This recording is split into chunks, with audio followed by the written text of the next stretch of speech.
Hello students, पिछले video में हमने वैन आरेख के बारे में पढ़ा था। वैन आरेख और समुच्चयों की संक्रिया पर आधारित वैन आरेख कैसे बनेंगे ये हमने पढ़ा था। अब वैन आरेख की सहायता से कुछ व्यवहारिक प्रश्न हल करेंगे, उनके लिए कुछ रिजल्ट जो हैं वो हम पढ़ा देते हैं। सबसे पहले परिमित समुच्चय जब पढ़ाया था हमने तो बताया था परिमित समुच्चय ऐसे समुच्चय परिमित समुच्चय कहे जाते हैं जिनमें अवयवों की संख्या की गणना की जा सके, और परिमित समुच्चय ए में अवयवों की संख्या को हम Na से प्रदर्शित करते हैं। तो यहाँ पर देखिए जो पहला फार्मूला हम लिखेंगे वो ये लिखा जाएगा। यहाँ पर लिखेंगे यदि ए व बी दो अरिक्त समुच्चय है। जब तक क्वेश्चन में कहा नहीं जाएगा तब तक इनको हम अरिक्त ही मानेंगे। यदि ए व बी दो अरिक्त समुच्चय हैं, अरिक्त समुच्चय का अर्थ यह है कि ए और बी में कम से कम एक अवयव है। तो यहाँ पर देख लीजिए, यदि हमें ज्ञात करना हो Na-b, तो जो हमने पहला चित्र वैन आरेख का बनाया उसको देखते हैं। ये जो पूरा वृत्त बना हुआ है, एक वृत्त, ये जो पूरा वृत्त बना हुआ है ये ए को प्रदर्शित करता है। इसके अंतर्गत जो भी अवयव लिखा जाएगा वो समुच्चय ए में उपस्थित होगा। उसमें से जो ये छोटा भाग डॉटेड हमने किया वो A-b है, और ये जो भाग डॉटेड नहीं वो A इंटरसेक्शन B है। ये दोनों में उपस्थित है।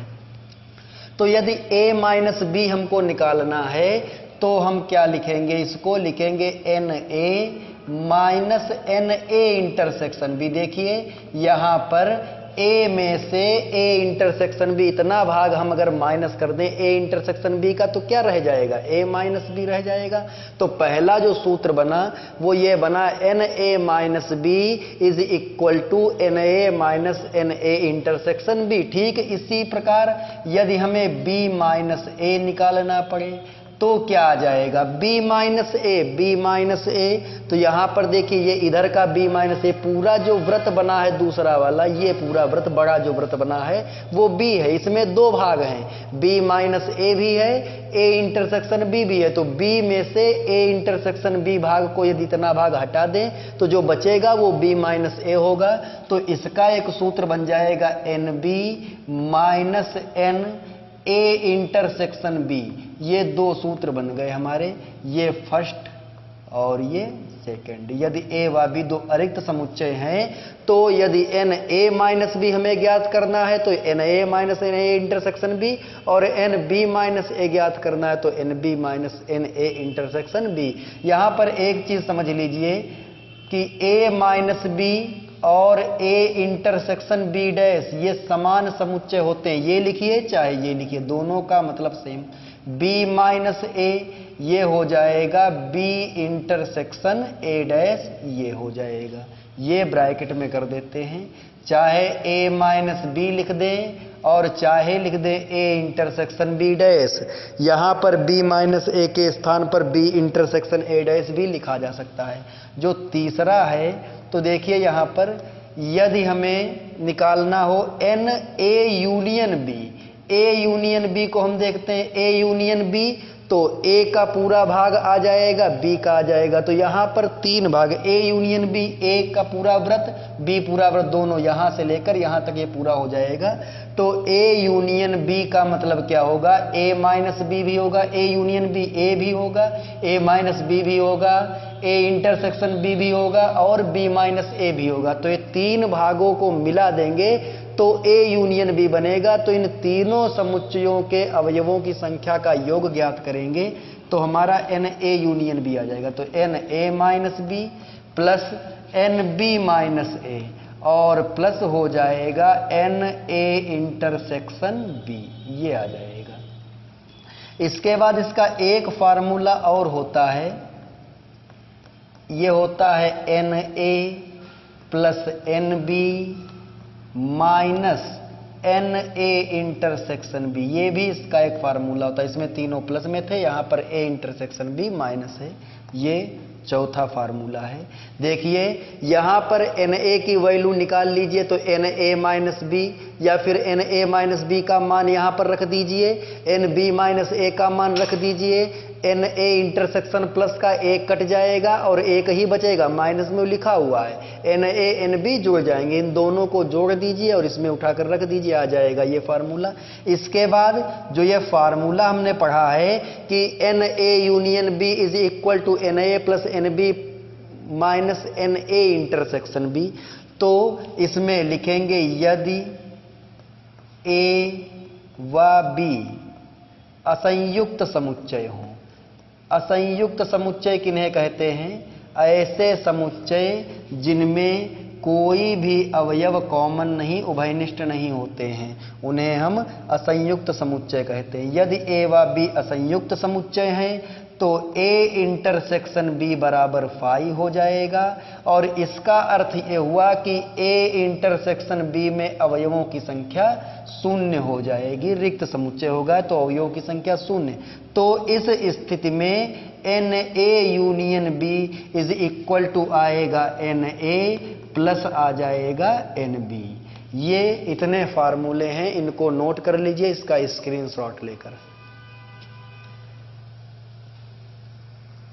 देखिए अगला फार्मूला पढ़ते हैं हमने। A union B, A intersection B, A minus B और बी माइनस ए के फार्मूले पढ़ लिए। अब इसके बाद एन ए डैश का फार्मूला पढ़ते हैं। तो ए डैश जो है, देखिए दूसरा जो वैन आरेख हमने बनाया, ए डैश जो छायांकित भाग है वो ए डैश है, जो छायांकित भाग है हमारा वो क्या है? ए डैश है, और जो भाग छायांकित नहीं वो ए है। तो यहां पर एन ए डैश का सूत्र होता है n U minus n A. ये होता है कि समष्टीय समुच्चय के अवयवों की संख्या में से जिस समुच्चय का डैश हम निकाल रहे हैं, उसमें जिस समुच्चय के डैश में अवयवों की संख्या निकाल रहे हैं, उस समुच्चय के अवयवों की संख्या को माइनस कर देंगे। यहां पर वैन आरेख से समझ लीजिए, ए को हमने हटा दिया, यू में से ए को हमने हटा दिया, जितना भाग ए का था वो हट गया, तो इसलिए यहां पर ये सूत्र बना n U minus n A. ये दो चित्र बनाए, इन दो चित्रों के आधार पर हमने ये दो सूत्र लिखे थे, पहले चित्र के आधार पर। इसके बाद पहले चित्र के ही आधार पर ये हमने फार्मूला लिखा था, और इस फार्मूले में एन ए माइनस बी और एन बी माइनस ए के मान जब हम रखेंगे तो ये हमको प्राप्त हो जाएगा एन ए यूनियन बी बराबर N A plus N B minus n A intersection B. इसके बाद ए व बी यदि असंयुक्त समुच्चय हैं तो ए इंटरसेक्शन बी बराबर फाई, तो एन ए इंटरसेक्शन बी बराबर 0, इसमें रख दिया, तो ये फार्मूला हमको मिल गया। ये फार्मूला केवल और केवल तब लगेगा जब ए व बी असंयुक्त समुच्चय होंगे। अब इसके बाद ए डैश का हमने एक फार्मूला पढ़ लिया, एन ए डैश बराबर एन यू माइनस एन ए।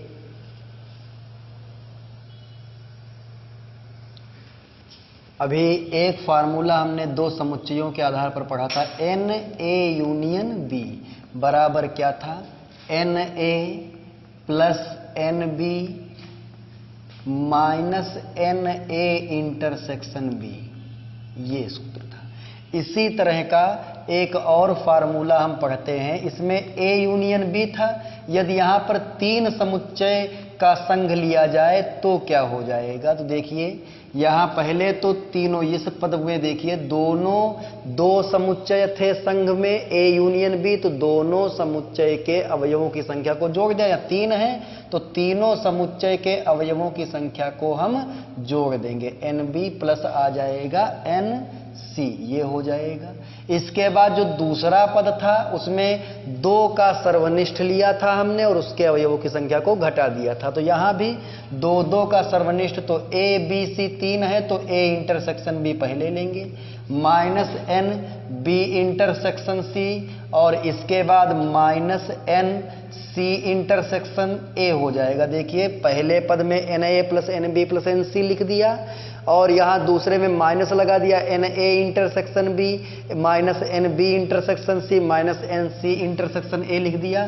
फिर प्लस लिखेंगे n A intersection B intersection C. यदि तीन समुच्चयों का संघ हमें ज्ञात करना है तो इस सूत्र का प्रयोग करेंगे, n A union B union C बराबर क्या होगा? N A plus N B plus n C minus n A intersection B minus n B intersection C minus n C intersection A plus N A intersection B intersection C. अब इसके बाद में यहां पर हम समझते हैं कि ये जो ए बी सी जैसे वृत्त के रूप में अगर दिखाया जाए तो ये हो गया हमारा समुच्चय ए, ये हो गया हमारा समुच्चय बी, और ये हो गया हमारा समुच्चय सी। सी हो गया तो ए ये पूरा वृत्त होगा, बी ये पूरा वृत्त होगा, सी ये पूरा वृत्त हो जाएगा। ए इंटरसेक्शन बी की बात करते हैं तो ए बी में जो ये भाग इतना मिल रहा, ए बी में जो ये भाग है वो ए इंटरसेक्शन बी होगा। बी इंटरसेक्शन सी की बात करें तो बी इंटरसेक्शन सी इधर का यहां से लेकर ये इतना जितना भाग इधर का हो जाएगा ये बी इंटरसेक्शन सी हो जाएगा। यहां पर सी इंटरसेक्शन ए यहां पर ये डिनोट करते हैं इस तरह से, ये जो है हमारा ये ए इंटरसेक्शन बी, जो ये भाग है वो कौन सा है, ये भाग ए इंटरसेक्शन बी है। अब इसके बाद जैसे ये भाग लिखते हैं, ये यहां तक ये इतना, ये भी यहां से शुरुआत की है इसकी ये, तो ये जो भाग होगा हमारा वो बी इंटरसेक्शन सी होगा। और इसी तरह से डॉटेड करके सी इंटरसेक्शन है तो यहां भी ये हो जाएगा सी इंटरसेक्शन डॉटेड, तो ये हो जाएगा यहां से लेकर यहां तक जो ये भाग है हमारा वो बनेगा सी इंटरसेक्शन ए। इसमें से जो ये भाग मिला हमको ये वाला, ये तीनों में उपस्थित है तो इसको हम कहेंगे, इस भाग को हम क्या नाम देंगे, A intersection B intersection C. जो ये छोटा सा भाग है इसको अलग हम प्रदर्शित कर देते हैं, ये हमारा ए है, ये हमारा बी है, ये सी है। तो जो ये भाग था ये इतना केवल, तो ये क्या था हमारा A intersection B intersection C. जब वैन आरेख द्वारा क्वेश्चन को हम लगाएंगे तो इसका विशेष ध्यान रखेंगे, ये भाग A intersection B intersection C तीनों में का कॉमन पार्ट है, और यहां पर सी इंटरसेक्शन है यहां से लेकर यहां तक है ये पूरा बीच का, ए इंटरसेक्शन बी ये इतना है और बी इंटरसेक्शन सी ये यहां से लेकर यहां तक ये बी इंटरसेक्शन सी है। हम ए की बात करेंगे तो ये पूरा वृत्त आ जाएगा, ए हो जाएगा, ये पूरा वृत्त बी को प्रदर्शित करेगा और ये पूरा वृत्त सी को प्रदर्शित करेगा। इस तरह से ये सूत्र याद कर लें। अभी हमने सूत्र पढ़ लिए, वैन आरेख से सूत्र जितने भी थे, जितने भी परिणाम थे वो हमने पढ़ लिए, उन्हें याद कर लीजिएगा, समझ लीजिएगा। अगर वैन आरेख बना लेते हैं तो ये सूत्र रटने की आवश्यकता नहीं पड़ेगी, उसी से हो जाएंगे। इसके बाद इन सूत्रों का प्रयोग कैसे करेंगे तो ये देखिए, जैसे लिख दिया जाए ए या बी, ये लिख दिया जाए समुच्चय ए हम किसी को मान लें, समुच्चय बी किसी संग्रह को मान लें और बीच में या लगाना पड़े तो उसको हम समुच्चय संक्रिया में क्या लिखेंगे, ए यूनियन बी लिखेंगे। ये कह दे कि ए या बी या सी, तो ये हो जाएगा A union B union C हो जाएगा। अब यहां पर ये कह दे ए और बी, ए और बी कह दे तो इसको समुच्चय संक्रिया कैसे लिखेंगे, ए इंटरसेक्शन बी लिखेंगे। यहां पर लिख दे ए नहीं तो इसको समुच्चय संक्रिया में कैसे व्यक्त करेंगे, ए डैश से व्यक्त करेंगे। यहां पर लिख दे हम बी नहीं तो इसको समुच्चय संक्रिया में कैसे व्यक्त करेंगे, बी के ऊपर डैश लगा देंगे, ये हो जाएगा। अब लिखे ए परंतु बी नहीं, ए परंतु बी नहीं तो इसका अर्थ होगा ए परंतु बी नहीं, तो ए है परंतु बी नहीं तो ए माइनस बी होगा, या फिर ये हो सकता है ए इंटरसेक्शन बी डैश, इस तरह से इसको लिखा जाएगा।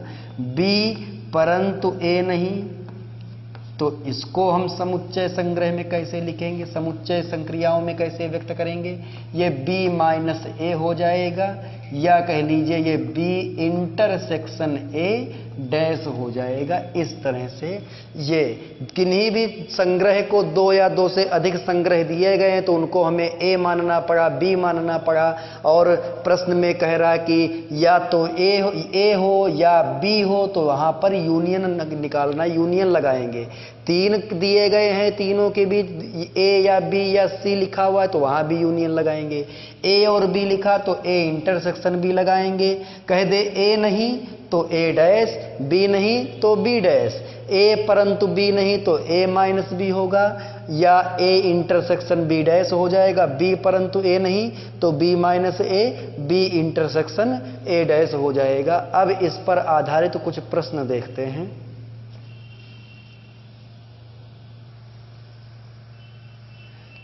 एक प्रश्न देखते हैं समुच्चय संक्रिया पर आधारित। किसी कक्षा में 45 विद्यार्थी हैं, 18 ने गणित लिया है किंतु कला नहीं, और 28 ने गणित लिया है। कितने विद्यार्थियों ने कला लिया है किंतु गणित नहीं? क्वेश्चन में 2 ही विषयों का वर्णन किया गया है, गणित और कला। तो जो विद्यार्थी हैं या तो वो गणित लिए हुए हैं और या तो उनके पास कला है। तो यहाँ पर जो कक्षा है उसमें जो विद्यार्थी उपस्थित हैं उन विद्यार्थियों के संग्रह को हमने 2 भागों में बांट दिया। पहले नंबर पर गणित लेने वाले विद्यार्थी, दूसरे नंबर पर गणित न लेने वाले अर्थात कला लेने वाले विद्यार्थी। तो मान लेंगे, लिखेंगे माना गणित लेने वाले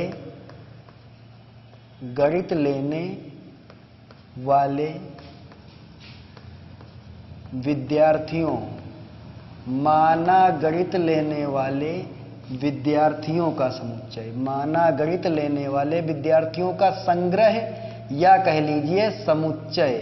ये क्या है?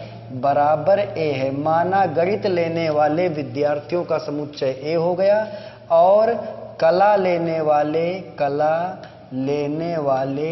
विद्यार्थियों का समुच्चय क्या हो जाएगा? डैश डैश कर दिया, वहीं ये हो गया हमारा बी हो गया।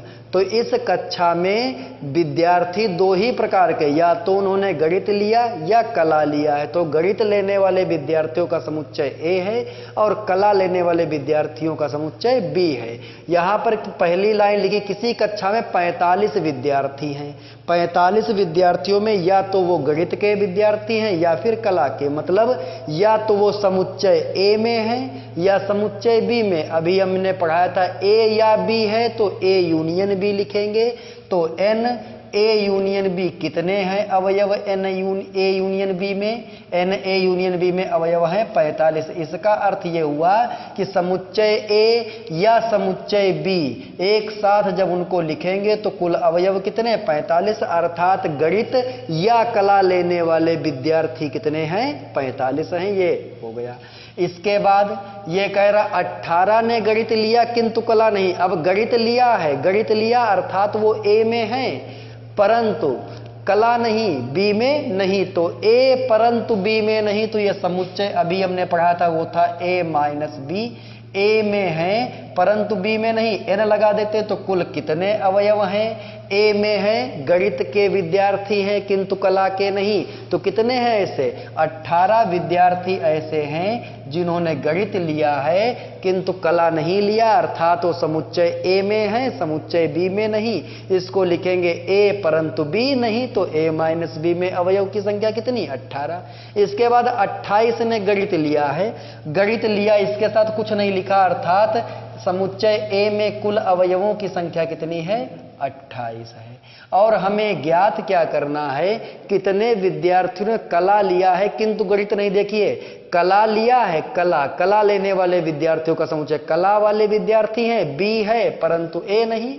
तो हमें ज्ञात करना है एन बी माइनस ए, ये ज्ञात करना। बी माइनस ए जो विद्यार्थी हैं वो कला के हैं किंतु गणित के विद्यार्थी नहीं, यही पूछ रहा है इसमें। बी माइनस ए हमें ज्ञात करना है। कैसे ज्ञात करेंगे? सबसे पहले हम क्या ज्ञात करेंगे? इसमें इंटरसेक्शन निकालेंगे। एन ए यूनियन बी दिया है, एन ए माइनस बी दिया, एन ए दिया है, तो पहले इंटरसेक्शन निकालेंगे। सूत्र हमने पढ़ा एन ए माइनस बी का क्या होता है? N A minus n A intersection B. यहां से एन ए माइनस बी दिया गया 18 है, एन ए का मान कितना है 28 है, minus n A intersection B. तो एन ए इंटरसेक्शन बी जिसे हमें ज्ञात करना है उसको हम इस ओर ले आते हैं बराबर, और 18 को इधर ले जाएंगे तो इसका मान कितना हो जाएगा 10। तो एन ए इंटरसेक्शन बी का मान जो आएगा वो 10 आ जाएगा। अर्थात गणित और कला दोनों विषय लेने वाले विद्यार्थी कितने हैं 10 हैं। अब इसके बाद हमें एन बी माइनस ए निकालना है। एक फार्मूला हमने पढ़ा था, एन ए यूनियन बी बराबर क्या था, N A minus B plus N B minus A और plus N A intersection B. ये सूत्र हमने पढ़ाया था, एन ए यूनियन बी बराबर N A minus B plus N B minus A plus N A intersection B. ये सूत्र हमने पढ़ाया था। इसमें हम मान रख देंगे तो एन ए यूनियन बी का मान है 45 और एन ए माइनस बी का मान है 18। एन बी माइनस ए हमें निकालना है और एन ए इंटरसेक्शन बी का मान हमने ज्ञात किया है 10। 18 10 कितने हो जाएंगे 28 और प्लस हो जाएगा एन बी माइनस ए। तो ये कितना आ जाएगा एन बी माइनस ए बराबर आएगा 45 माइनस 28। तो एन बी माइनस ए 45 में से 28 घटाएंगे तो 17 आएगा। तो ऐसे विद्यार्थी 17 हैं जिन्होंने कला लिया है किंतु गणित नहीं। अब इसको हम वैन आरेख द्वारा इसका स्क्रीनशॉट लेकर इसको अच्छे से समझ लेंगे। अब इसका वैन आरेख हम समझते हैं। वैन आरेख में कैसे इसको हम प्रदर्शित करेंगे। यहां पर देखिए, ये हो गया हमारा समुच्चय ए, ये हो गया हमारा समुच्चय बी। ये कुल है 45, मतलब ए या बी में टोटल कितने हैं 45 हैं। 28 ने गणित लिया, कह रहा 18 ने गणित लिया किंतु कला नहीं। तो 18 ने गणित लिया तो वो ए में है, किंतु कला नहीं लिया तो वो केवल गणित लेने वाले विद्यार्थी से यहां आ गए, 18 इधर हो गए। अब 28 जो गणित लेने वाले कुल विद्यार्थी वो 28 हैं, तो 18 यहां हो गए, तो यहां कितने रह जाएंगे 10। अब कुल है 45, तो 18 10 28 हो गए, बचे कितने 17। 45 हो गए, जोड़कर देख लीजिए 18 17 35 10 45, कुल छात्र 45 हैं, हो गए 45। डायरेक्ट हमने निकाल दिया। केवल गणित लेने वाले विद्यार्थी इधर लिख दिए। ये जो भाग यहां तक ये पूरा है ये बी का नहीं, केवल ए का है। गणित लेने वाले विद्यार्थी 18 लिख दिए। 28 कुल गणित लेने वाले विद्यार्थी 18 हमने यहां लिख दिए। बचे कितने 28 में से 18 गए, 10 बचे, 10 यहां लिख दिए। कुल है 45 और इसमें हुए कितने 18 10 28, तो 45 में से 28 को माइनस कर 17 आ जाएगा। अब क्वेश्चन यदि ये पूछता है कि कला लेने वाले कितने विद्यार्थी हैं, यहां पर यह पूछ रहा है कि कितने विद्यार्थियों ने कला लिया किंतु गणित नहीं, तो केवल 17 आंसर आएगा। अगर यह पूछता कि कितने विद्यार्थियों ने कला लिया है तो इसका आंसर आता 27, क्योंकि कला लेने वाले विद्यार्थियों में वे विद्यार्थी भी आ जाते जिन्होंने कला और गणित दोनों लिया। तो 17 10 कितने हो जाते 27 हो जाते। केवल कला लेने वाले विद्यार्थी 17 हैं, किंतु कला लेने वाले कुल विद्यार्थियों की संख्या कितनी होगी 27। जैसे गणित लेने वाले विद्यार्थी 28 थे किंतु केवल गणित लेने वाले विद्यार्थी 18 थे। इस तरह से वैन आरेख से हम इसको हल कर लेते हैं।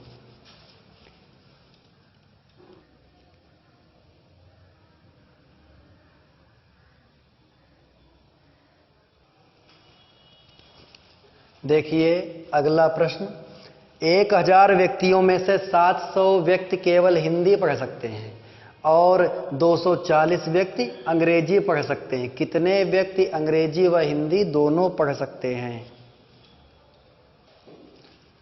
देखिए क्वेश्चन है, यहां पर 240 व्यक्ति जो हैं वो केवल अंग्रेजी पढ़ सकते हैं, तो कितने व्यक्ति अंग्रेजी व हिंदी दोनों पढ़ सकते हैं। देखिए ए हमने मान लिया कि ए जो है वो हिंदी पढ़ने वाले व्यक्तियों का समुच्चय है, ऐसे व्यक्ति जो हिंदी पढ़ सकते हैं, और बी जो है अंग्रेजी पढ़ने वाले व्यक्तियों का समुच्चय है। अब व्यक्ति ऐसे ही हैं जो या तो हिंदी पढ़ सकते हैं या तो अंग्रेजी पढ़ सकते हैं। तो यहाँ पर एन ए यूनियन बी लिखेंगे। एन ए यूनियन बी, ए या बी मतलब हिंदी पढ़ने वाले व्यक्ति या अंग्रेजी पढ़ने वाले व्यक्ति। तो ऐसे कितने व्यक्ति हैं? 1000 व्यक्ति हैं जो हिंदी या अंग्रेजी पढ़ सकते हैं। अब इसके बाद 700 केवल हिंदी पढ़ सकते हैं। केवल हिंदी मतलब, केवल हिंदी का मतलब है कि ए में है परंतु बी में नहीं, वो केवल ए में है। तो ये लिखा हुआ है एन ए माइनस बी बराबर कितने हैं? 700।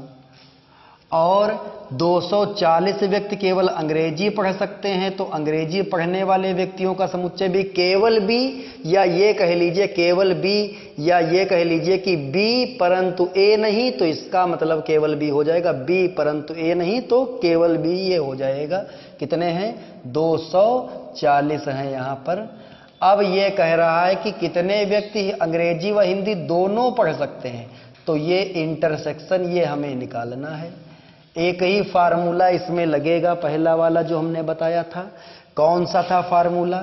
N A union B is equal to N A minus B plus N B minus A और plus N A intersection B. इसको रटना नहीं है, इधर वैन आरेख बनाए दे रहे हैं। ये ए है, ये हमारा बी है, तो ये होगा a माइनस बी भाग ये इधर, ये b माइनस ए होगा, और ये होगा a इंटरसेक्शन b, ये हो जाएगा। तीनों भागों को मिला दीजिए तो a यूनियन b बन जाएगा। इसलिए यहाँ पर n a यूनियन b बराबर n a minus B plus n b minus A plus n a intersection b। a union b का मान कितना है? 1000 बराबर एन ए माइनस बी का मान कितना है? 700।